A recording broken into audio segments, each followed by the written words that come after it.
here's a story from The World. Ukraine's second largest city, Kharkiv, in the northeast of the country, has been facing punishing Russian attacks.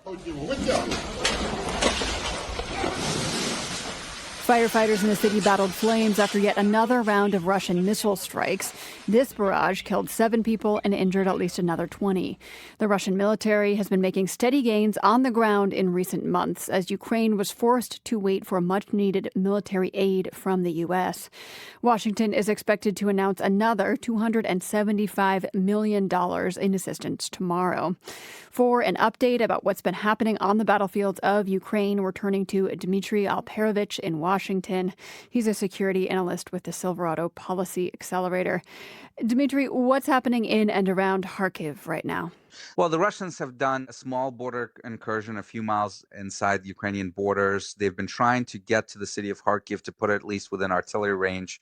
And initially, they made a lot of progress because the Ukrainian defenses there were very weak. They had territorial defense forces there that were not well trained, and some of them have fled. But now the situation has been stabilized. The Ukrainians have been able to bring in reserves into that area, so the Russians have not been able to advance much further.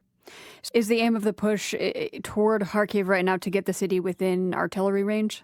The primary goal was actually to do exactly what they accomplished, which is to divert Ukrainian forces, to get them to take some of the forces out of the Donbas region where the Russians really have the main thrust of their offensives, to disperse it around the country, to face threats in Kharkiv, but also potentially in the north in Sumy and Chernihiv, where the Russians are amassing across the border there, and to weaken the Ukrainian forces in Donbas, where the Russians continue to make progress.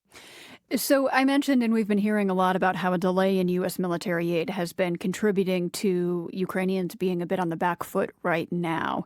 Is there any way to quantify how much that delay has cost Ukraine? Absolutely no question that they've lost some territory. They probably lost the village of Avdiivka because they ran out of ammunition by and large. But more importantly than anything else, it has reduced the interest of people to sign up, to mobilize, and not having ammunition come in, not having armored vehicles, artillery systems, and the rest that they were getting from the West really has impacted the interest of many people to keep signing up to fight for their country. And that has been probably the biggest problem for Ukraine, the lack of people. What will Ukraine need from the U.S. to stop this latest Russian advance? Well, the most important thing right now is replenishing air defense to try to protect their cities against these strikes. It's going to be important to get more ammunition, more artillery systems. But the big debate right now is whether the U.S. is going to allow them to use some of these long-range fire systems to strike Russian territory, Russian border territory, because the Russians are amassing troops near the Kharkiv region on their side of the border, near Sumy and Chernihiv in the north.